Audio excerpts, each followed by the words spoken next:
walk with that man, to walk with that man is to walk with God. Is to walk with God. I got that from the nation of Islam. He said the right thing with me. It shook me. Ask Allah for something.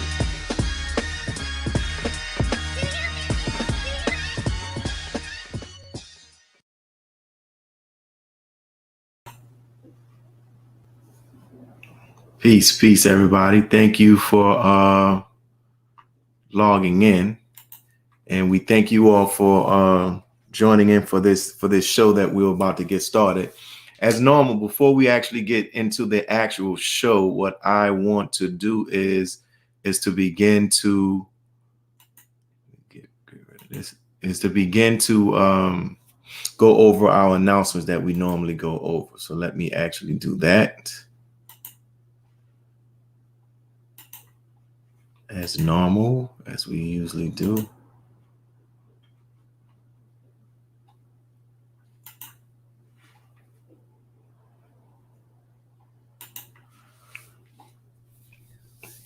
All right, so you see, let me close this off, y'all.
No, it's I don't not. think that one You is know on. what? Just Here, use that. use this. Thank you. Very honestly, as I looked at Brother Rashad, I was waiting for him to ask me to assist. I did not consider that perhaps I would be invited to be a part of the panel. And up until maybe 1 minute ago, I kept saying, what is it that I could offer? Of course, the first thing is that anytime we are given an opportunity to bear witness to the man of God in our midst, none of us can say no. None of us can turn down an opportunity to thank Allah for this beautiful man and his great sacrifice. And we all have a story. However, I just could not, for the life of me, understand what it is I could specifically offer, what I could contribute. And so I decided that I was going to listen to what everyone else was going to say, and I was going to say what she said. I know that's what I'm, but it's a wonderful blessing and an opportunity to show our love, gratitude, and appreciation for a man who dies every day for us. So I'm very honored to be here among this wonderful, august body of women and believers, and I'm very humbled and very thankful for the opportunity. But again, I just couldn't figure out why me, but I could figure out why them. Thank you.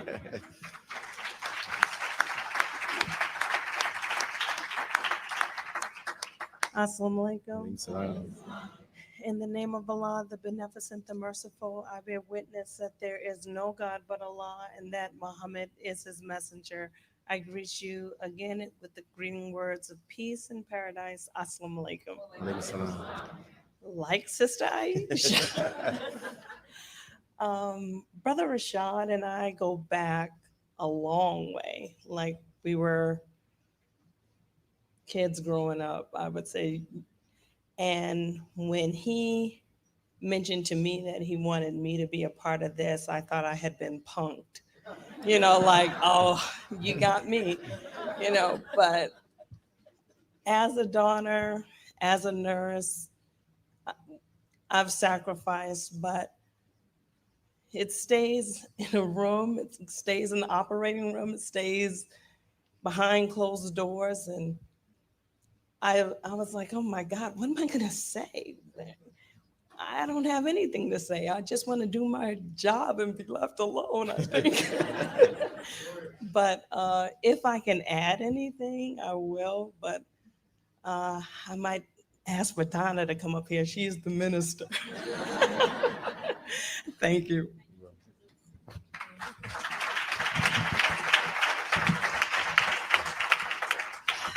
Assalamu alaikum. Alaikum salam. In the name of Allah, the Beneficent, the Merciful, I bear witness there is no God but Allah, and Muhammad is his divine servant. Assalamu alaikum. I got an email from Brother Rashad, and I had a complete misconception of what I was going to be part of. I thought it would be more informal.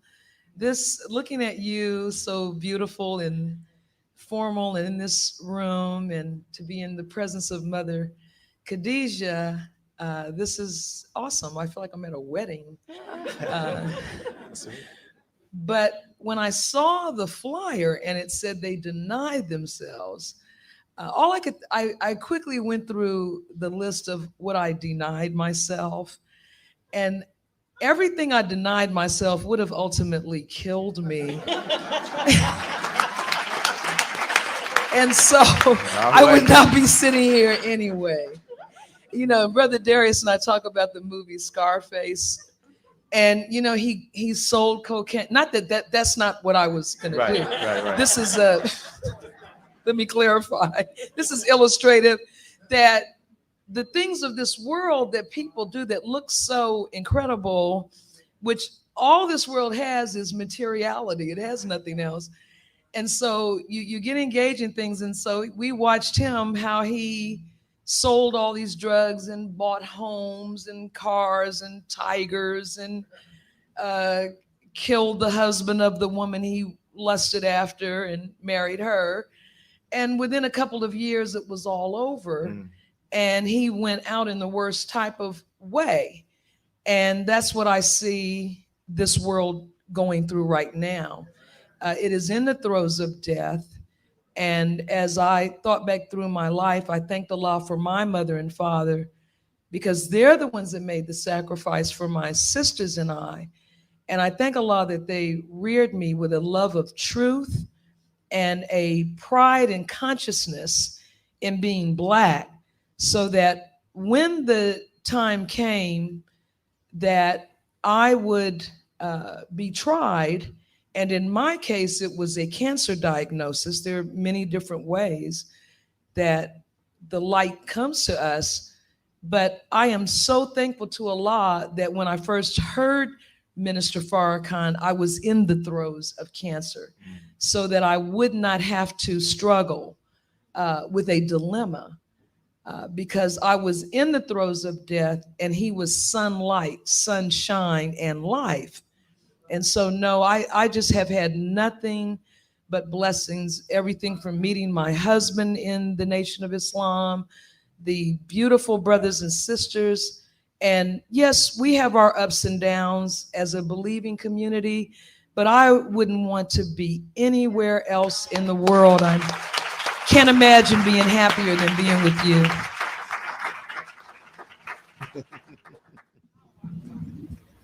Thank you.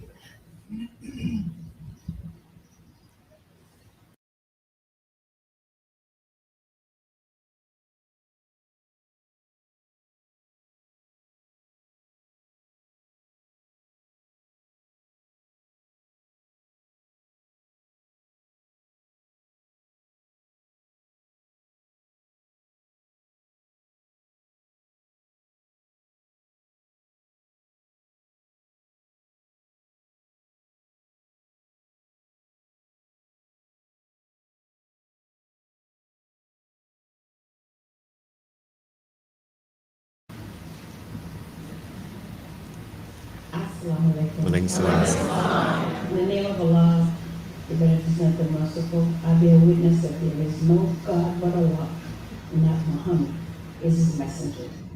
I greet my brothers and sisters in the communities of peace. Assalamu alaikum. Let me first say, I am extremely nervous. All of us. And Mother, part of my nervousness is you. When Brother Rashad and I talked about it, and we agreed on certain things, but when it was said finally that you were going to be here today, I got extremely nervous. But it's like, how could you deny yourself so he can have life? And I know the one that has denied herself completely has been you.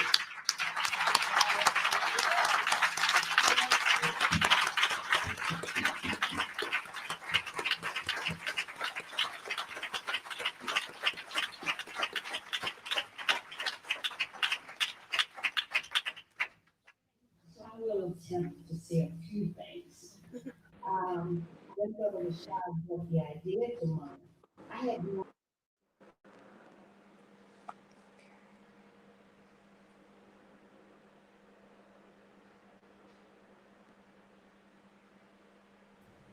Assalamu alaikum, dear sister. Can you hear me? Yes, I can hear you. Can you? Alaikum. Thank you, thank you, thank you. I know you had some stuff you had to take care of, but we thank you for coming on. 1 second, and we're going to be starting shortly. So thank you again. Okay. Do I look okay? Because I can't see Yes. And let me say, I gave you the greetings. I'm gonna have to do. Whoa, so my camera. How do you say it in the island? Watagwan. Wagwan. Right? Okay. Watagwan. So thank you, sister, for actually taking the time out to come and be a part of this show. So we're going to get right down to it, into the questions. You know, well, let me see something. With let me do this. Most people, if you had the opportunity to ask most people, like, where would they go as a vacation destination? I think if we ask 10 people, a large percentage of those people will point out and say Jamaica, right? And oftentimes when people talk about Jamaica, you know, we're talking about the blue water, the island, you know, just the beauty of Jamaica, and it actually is.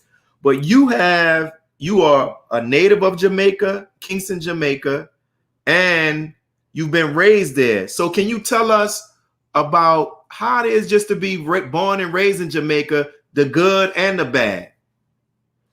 Okay, thank you. Assalamu alaikum. Salam.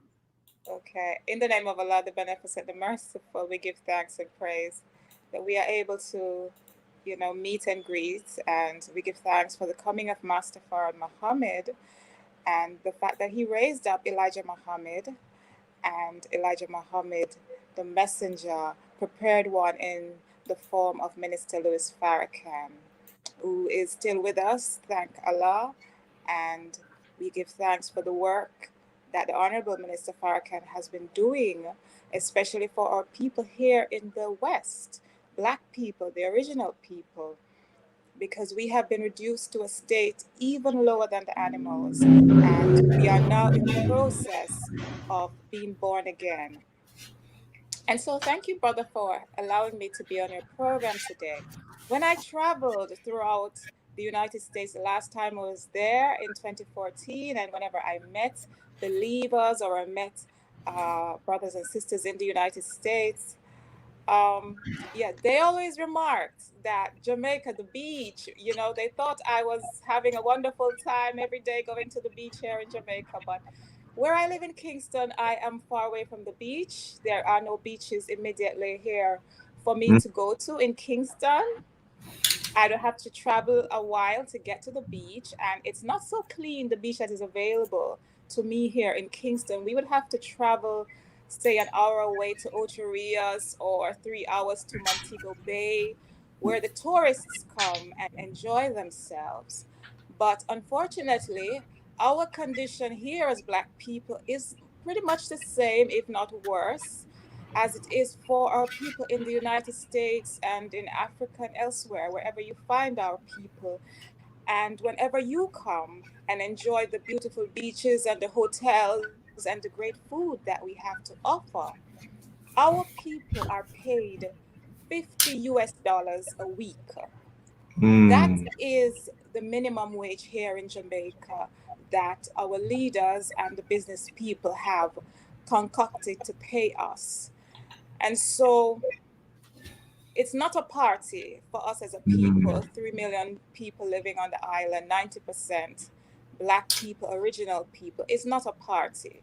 It's not a life where we get up every day and we're having a good time and we're attending the beaches, because they say we got independence in 1962, but the following year, 1960, the Prime Minister gave an order to kill Jamaicans, members of the Rastafari community here.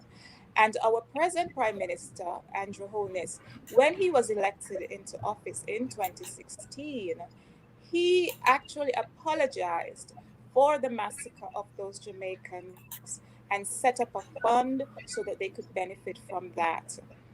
And so those brothers and sisters who were massacred, our brothers and sisters from the Rastafari community, were massacred because they had received the message of the excellent Marcus Messiah Garvey very well. They had taken to the message and they had put it into practice more so as a group than any other group of Jamaicans. And so it was seen that they were a threat, pretty much in the same way that the messenger, the Honorable Elijah Muhammad, was seen as a threat, and the Minister Farrakhan is still seen as a threat today because of the good news that they bear, that they tell us, that they bring for us, that we as Black people, the original people of the land, that we are gods. We are not just men walking about. Many of us don't know our true nature. And we are taught in the nation that we are a righteous people. It is our nature to be righteous.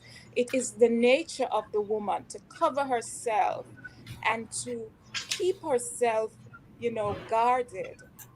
But this world is a world where they pay our sisters millions upon millions of dollars to disrobe and to, show their bodies to the world. And it is such a blessing to see that our women have taken to the teachings and have taken to their true nature and have accepted our true nature to cover ourselves. It's such an important thing, because who would we look to if we didn't have the Honorable Minister Louis Farrakhan? Correct. Where would be the examples of women like Dr. Ava, to guide us and to teach us and to set an example for us? We would have Right. nothing. All we would have are the celebrities, women who disrobe, women who, outrightly are proud to say they cheat on their men, but in the nation we are allowed to be ourselves, and we are allowed to um, encourage our men to take their rightful place as leaders and to Amongst the community. mature and to grow in their true nature as leaders, because we cannot move forward without our men and Correct. the strength of our men. We so need the strength of our men.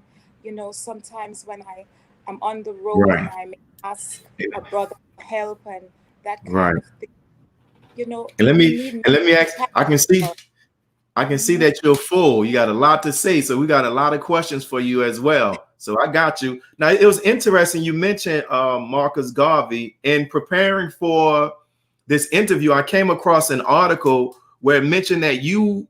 I don't know if you are still are, but you were at that time of the article the lady president of the UNIA. Can you talk about that? Yes, I did join the Marcus Garvey organization here in Jamaica at 18 years old, and I Mm, did serve as the lady president. And we were successful in lobbying the government to restore the museum, Liberty Hall.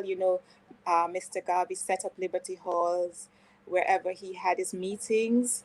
And when we started the organization back in 96, it was just a building with dog mess all over it, and we took it upon ourselves that we must get this building restored, and it is restored. And the good news is that in 2016, when I started my foundation, A New Jamaica of Peace, in 2015, the first field trip that I did with the children was actually to the museum. So wow.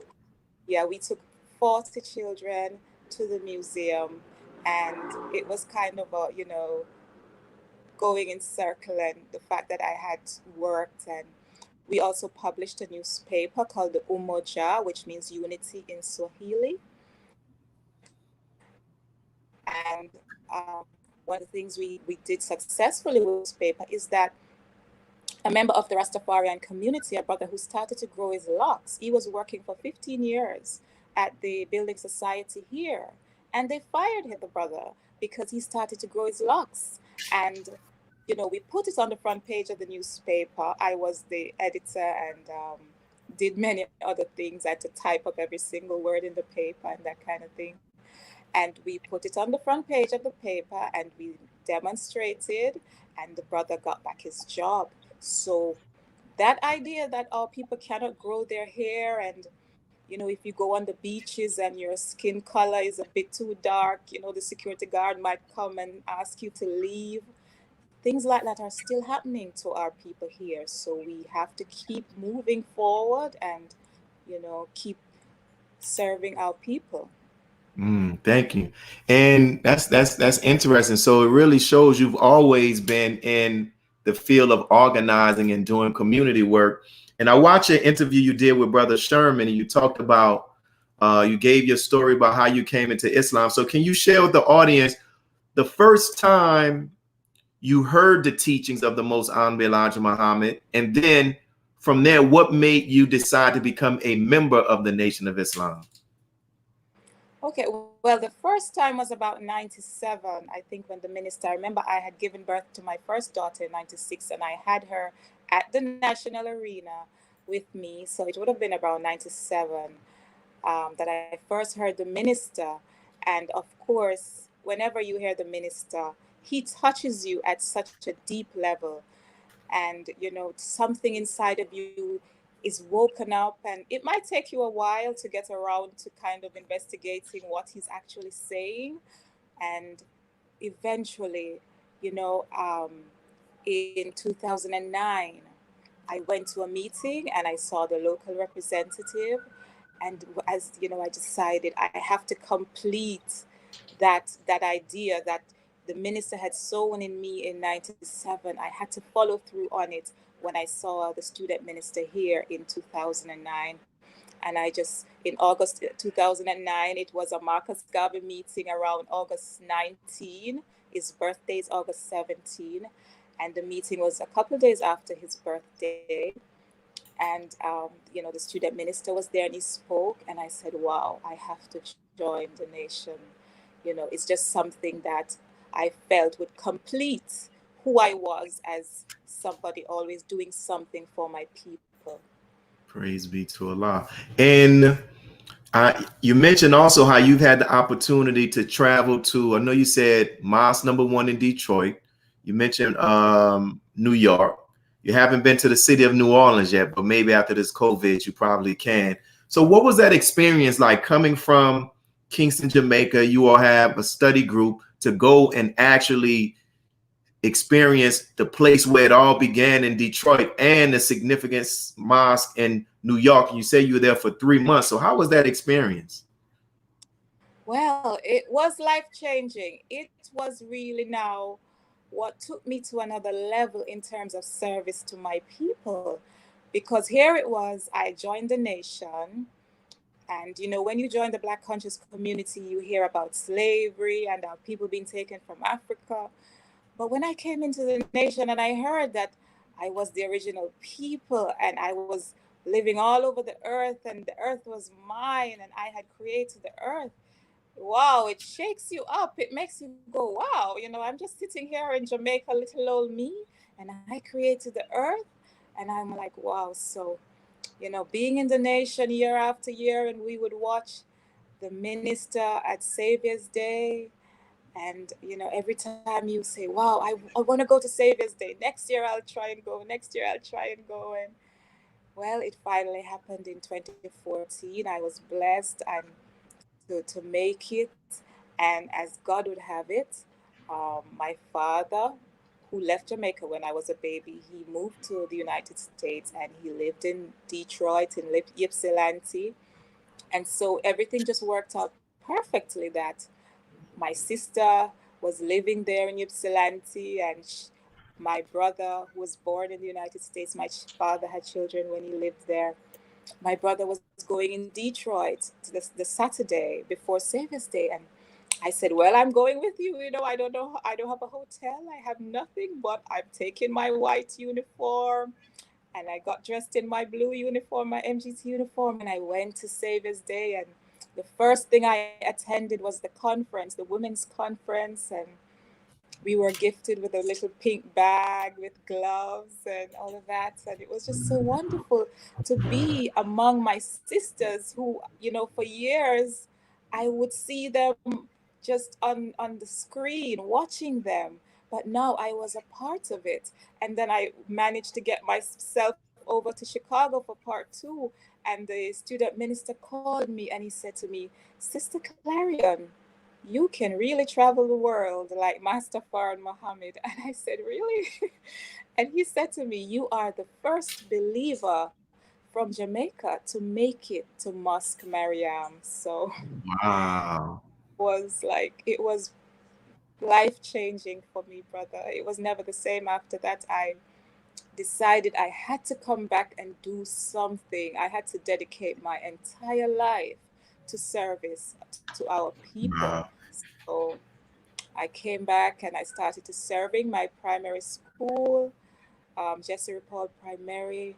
I started to volunteer, and I was there in my MGT uniform the very first time I spoke with the students, and just show them the love. And everywhere I went and I started to wear my headpiece more and more, people would just love the way I look. I was amazed. Jamaicans, they love to see me in my headpiece and the way I dress. They welcomed me everywhere I go. And I said, wow, this could really be a new Jamaica. That's and you talked about in hearing the teaching that one of the things that really resonated with you is hearing how both us, man and woman, are God. Can you talk about the impact and how that just opened up your mind? That is certainly the center of my life today. The idea that I am God. Never before. I grew up in the church. You're a Jamaican, you're going to go to church. You get sent to church as a child.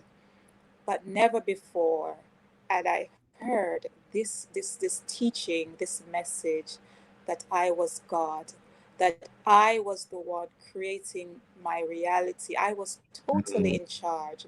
All is mine. I had never before heard this, and every day I watch videos on YouTube, I investigate more and more and more. And it is, in fact, the most liberating thing for me to know that I am God, I am in charge of my life. No one really can affect my life without my agreement, without my permission. And so I am in charge of the peace that I have found. I am in charge of the happiness that I have found. It's all my doing. It's all up to me. It's my choice that I made. And so I'm eternally grateful for Minister Farrakhan and the work that he has put in is tremendous. He travels all over the world. Some of us are really so lazy. Sometimes I'm tired. I say, okay, I'm going to go to the community today and work with the children, and something happens and I say, okay, I'll go tomorrow, But Minister Farrakhan, he has worked tremendously, so hard. And what would we do without him? Somebody who exemplifies manhood, strength, speaks his mind, says things that some of us are just so afraid to say. I'm in the bank and I'm criticizing the politicians, and people are like, shh. We're afraid as a people to just say what is obvious, that something is wrong with the way we live and the leaders that we have. We have the Chinese here in Jamaica. They build some roads and the rains come and the roads are flooded, and people are being washed out of their homes. And you watch the news and they say, oh, the drainage system is so bad. And I'm like, oh my goodness, you mean they couldn't build roads with proper drainage? So it's just wonderful to know. Wow. You mentioned service and how after you came back, it just made you want to serve. And then preparing for this interview, I really see you are really about service. So can you talk about your organization, what is titled the New Jamaica of Peace Foundation? What is it? What made you start it? And what are some of the things that you do? Okay, well, as I said, when I returned to Jamaica in May of 2014, I just started to volunteer wherever I could. And then, of course, that year, 2014 was 100 years after the Right Excellent Marcus Messiah Garvey started his organization in 1914. And the minister came in October. It would have been this Sunday that we're speaking, because tomorrow is Heroes Day. So in 2014, it would have been this Sunday that the minister had come and had spoken at the arena, and he brought, of course, 2,000 believers with him. So everything has just come full circle in such a beautiful way. And, when I traveled and I saw the work of the minister, it brought to mind John the Baptist, how John the Baptist was the first one who spoke of the message of the kingdom of heaven, and then Jesus came after him. So Marcus Garvey, to me, is the John the Baptist that prepared Jesus, because, of course, the messenger's father was a part of the organization. And Malcolm X's father, and so many people was a part of Marcus Garvey's organization. And then he was deported in 1927. And in the Bible, they asked for the head of John the Baptist, which, Mm, that was the end of the organization. But the work mm, continued, right? The work of really lifting up our people and letting them know that they are God's. So I started a new Jamaica of Peace in 2015. After the minister visited us 2014, I said I definitely have to get to work. And so I was inspired after I marched. I marched in 2010 against the IMF, who had taken over our country. The government, handed over the country to the IMF in 2010. And I marched for 3 weeks against it. I was very upset about it. And for 3 weeks, all by myself, I marched, and it came into the newspaper as well. And when I saw that the IMF was going to take over Jamaica, I said, the Spirit said to me, we need to build a new Jamaica. So that's where the words a new Jamaica came from.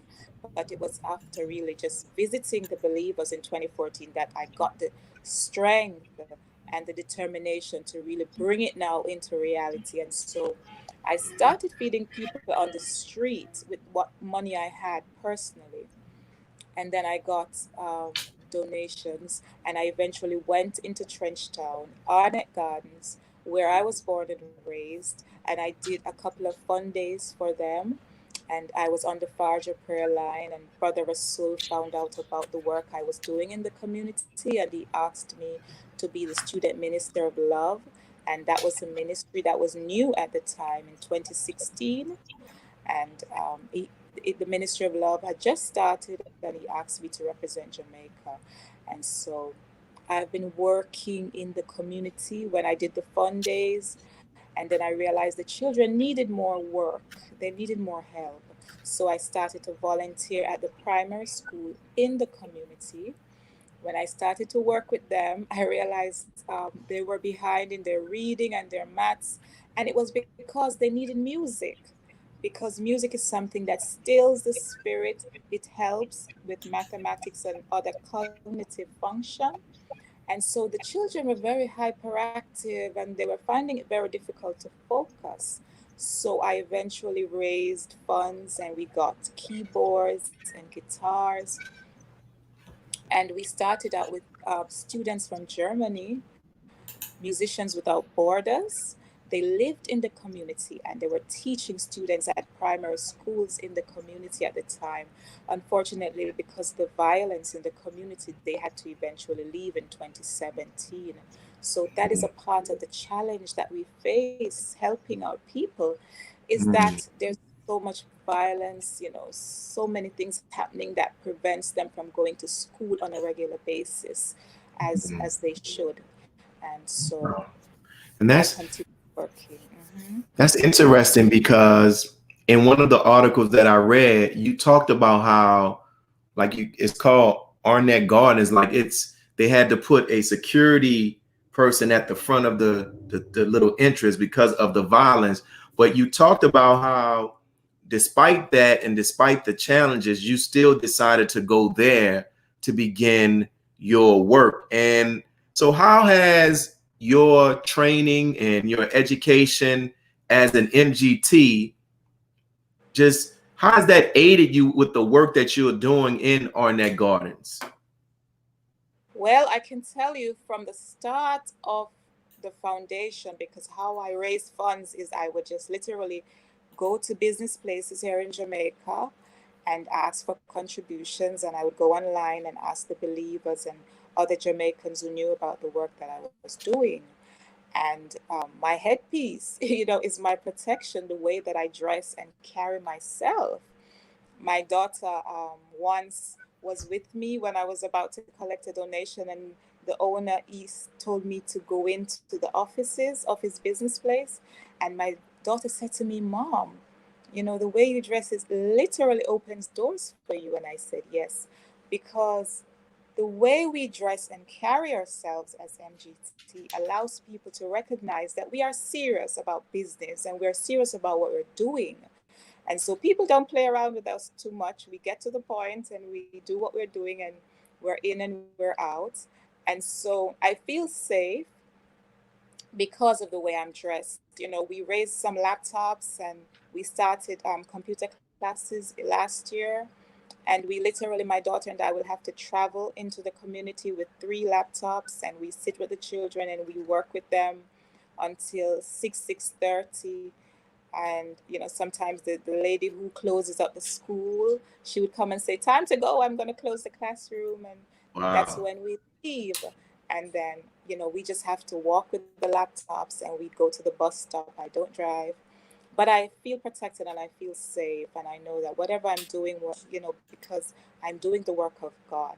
And so, you know, brothers who wouldn't probably be looking at you and that kind of thing, when they see the way you're dressed, they will greet you with a lot of respect. So I always encourage, you know, our sisters, cover your head. It's very good. It works as a Wow. protection for you. So you mentioned you were there when the Honorable Minister Louis Farrakhan came to Jamaica the last time and spoke, right? When we had our Holy Day of Atonement there.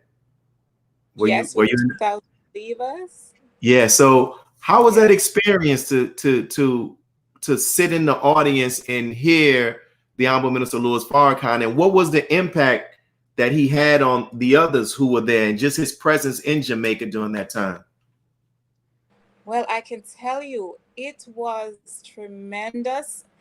It was life-changing for our people, because even today, people will see me and they will say, I remember seeing the sisters, you know, and they remark. I remember once Jamaican lady telling us, oh, you women, you know, you look so different and you look so beautiful and you look so young. And it was really very, very life changing for, I think, a lot of our people. 7,000 Jamaicans came out to hear the minister. Wow. And I can tell you, I got the opportunity to bake my cakes, my pound cake and my sorrel, and I sold at the arena. And it was just lots of fun for me as an MGT doing that, you know. And but the security, I remember going through security and I wasn't allowed to take in my scissors. And it was just always, when you attend an event and you see the level of security, the level of discipline that our people are involved in. You know, I come from a country where Jamaica has one of the highest murder rates in the world Mm. per capita. So I'm always impressed when I'm around the believers and to see the level of discipline, the level of peace, the level of organization. I can tell you, it impacts me always, and I'm sure it impacts other Jamaicans to see our people with that level of organization. I mean, our leaders here, our political leaders will call a meeting and somebody will get killed at the meeting. Wow. You know, their own supporters, you know. Wow. So the work that the minister has done to lift up our people, to organize our people, and to show the world that we are civilized, we are highly cultured, and we can, you know, put on an event, 2 million men in Washington. We can do this just like any other group of people on the planet Earth, you know. Mm. So Wow. And have you, the title of this show is I Have a Testimony, and the purpose of it, one of the purposes is to give people to testify about the quality of the Honorable Minister Louis Farrakhan, the love of the minister. Have you ever had the opportunity to meet the Honorable Minister Louis Farrakhan? If so, can you tell us about how that happened, if there was something that was shared with you, and what are just some of your major takeaways from such an experience, if you have? well, the first time I was able to shake his hands was in 2011 when he visited, and then he visited 2 more times in 2012. And as soon as you enter the room, in the presence of the Honorable Minister Louis Farrakhan, you know you're in a different reality. You feel the love that he has for us. And you can tell, this man is special. He is special. He's on a special mission. And I was able, when he spoke at the hotel, it was the Hilton Hotel at the time in 2011. He requested that we come, and we went and we greeted him and we took pictures with him. And then in 2012, he visited the mosque here, the study group. We have a small room, and he spoke with us for about an hour. He encouraged us to do the work. He asked us where we lived and how long it took us to get to the study group, because we live all over the island. I don't live in the same parish as where the study group meets, and so he asked us to start study groups wherever you live. And that was one of the reasons why I said I have to go back into the community where I came from and do something, because he made that request of us in 2012 when he was here.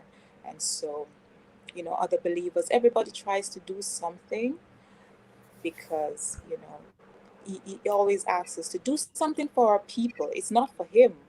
He says to us, go back into your communities and make your communities a safe and decent place to live, which is, of course, very much needed. And so that is what I have tried to do with my life. And I can tell you, it has been, wow, it has been miracle after miracle for me personally to do the work.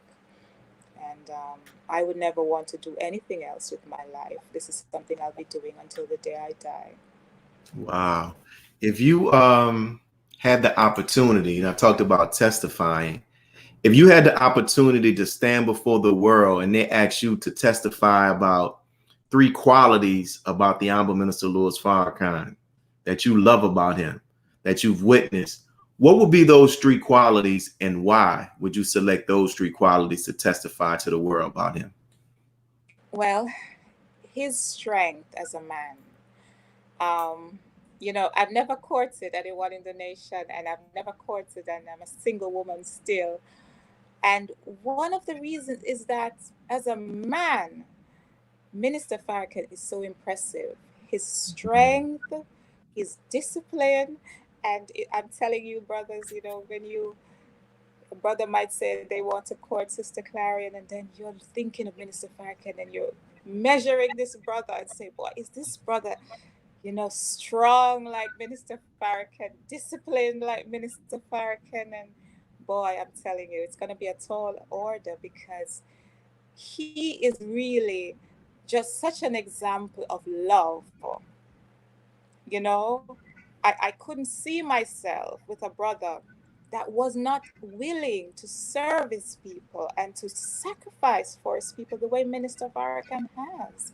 And because it's something that we are, asked to do. And so why aren't you doing it? Why aren't you following in the minister's footsteps?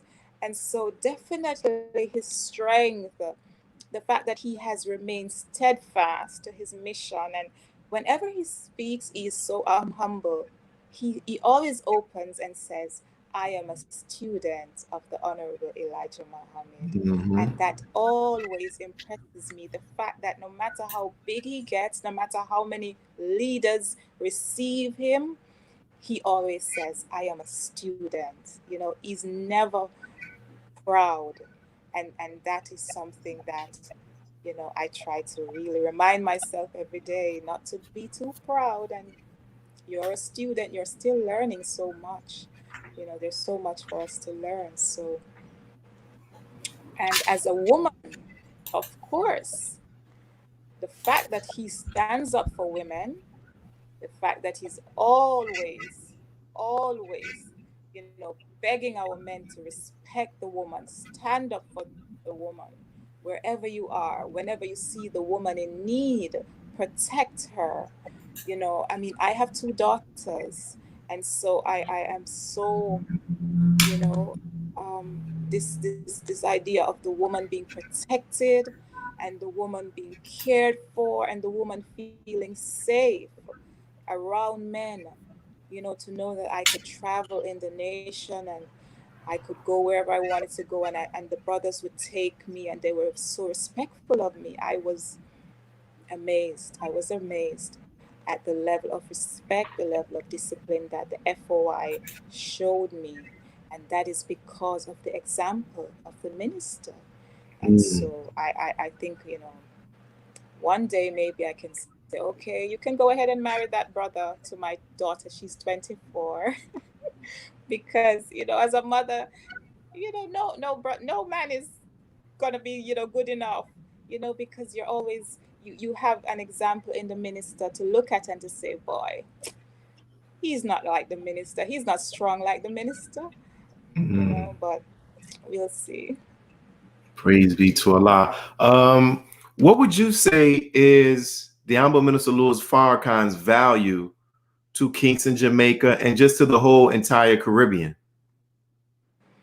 Well, one of the things that the minister said is that wherever Jamaica goes, the Caribbean will follow. And Mm. I think that Jamaica is perhaps the place he has visited the most in terms of his international visits. And so the minister, he recognizes the connection between our people in Jamaica and our people in the United States. And, as I spoke about it, the fact that the Right Excellent Marcus Mosiah Garvey had started his work, and, so many came after him, the Harlem Renaissance and all of that period, you know, um, was, about the work that the Right Excellent Marcus Mosiah Garvey had put in. And so that connection is there. You can look at, for example, the music that our people produce and the music that our brothers and sisters in the United States produce and the connection. And so I think the minister recognizes that connection between us as a people. And that is why he brought the believers here. And so I think that the believers should follow in the minister's example of working closely with our people here in Jamaica, because we just had an election, September 3, for example, and less than 40% of the people turned out for that election. And the prior election, it was just about 47%. And the people are now at that point where the messenger spoke of being 100% dissatisfied. And Mm. when our people, are totally dissatisfied, they will look to leadership. And the only people that I see that is able to, present any type of leadership to our people right now is the MGT and FOI.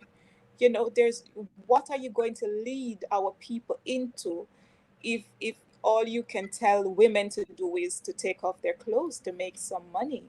But the nation is the only organization that now has almost 100-year history example showing you what the woman can evolve into, and showing you that a woman does not have to disrobe to make money in this world, showing you that a brother who was a gangster, who was out there selling drugs, that brother can be born again, that brother can become a leader and serve his people, do work in his community.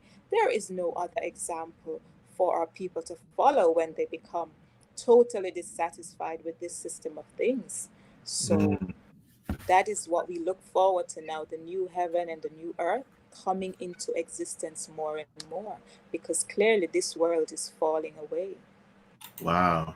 And as we get ready to close, is there anything that you wanted to share that you didn't have the opportunity to share about the Honorable Minister Louis Farrakhan, the Nation of Islam, or, just anything on your heart? Well, like I said, thanks to the nation for who I am today. Um, and our people should now be speaking more and more with each other. We need more interviews like this. We need more believers like yourself that Mm. are reaching out and bringing us together to see how we can work together as a people. It doesn't matter that I am in Jamaica. I tell people I am 1 hour away from Miami, for example. So Mm. there are states in the United States that are farther apart than that. So we now have to really, as believers, become more serious about getting to know each other. What does Brother Willie do?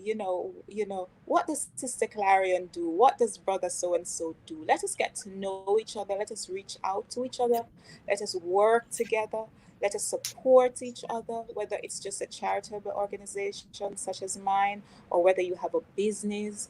Let us make that effort to just reach out to each other and start to form, those closer bonds, because community, it's more about building community now, and it doesn't matter if it's international, right? It doesn't matter where you are in the world. When I traveled in 2014 and I was stopped by immigration, and the brother said, the white man said to me, I just met the minister from Belize.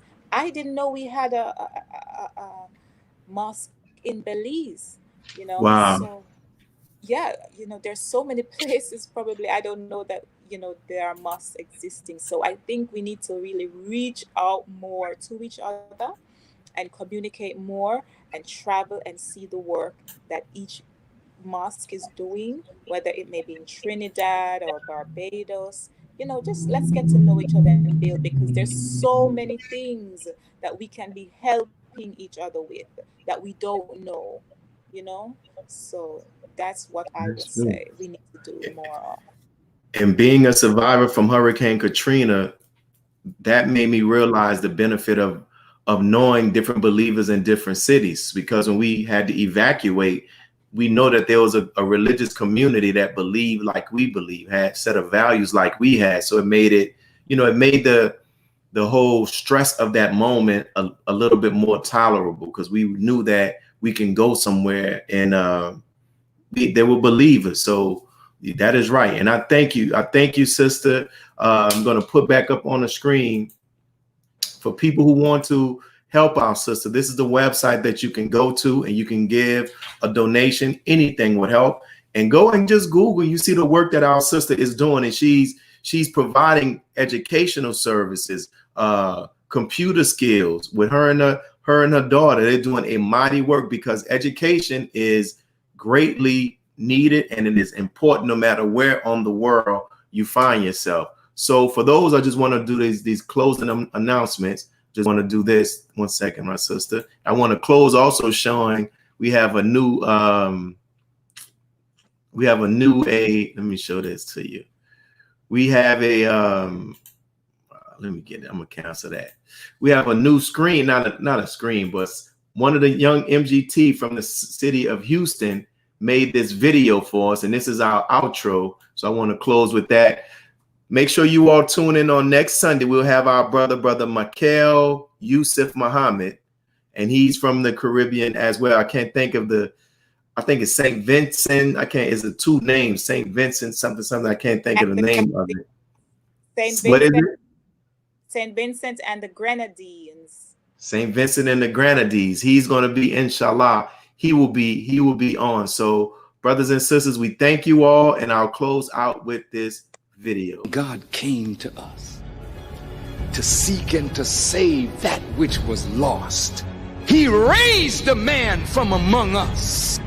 He, the Honorable Elijah Muhammad, laid the foundation. What I'm doing is something that comes from him through me, and the thing that he uses in me to do the work is my faith in him and the word that he taught. To produce men and women who wanted to clean up their life and build an independent nation for the glory of God. For putting that together. And thank you, Sister Clarion, and many of these. You see our brothers. Brother Samuel Abdullah says, please thank our sister for sharing. She can see the comment. Thank you, sister, and may Allah continue to bless each and every one of you all, and keep us posted about the work you're doing with New Jamaica, so I can keep the audience informed. Okay? Yes, sir. Assalamu alaikum. Alaikum salam.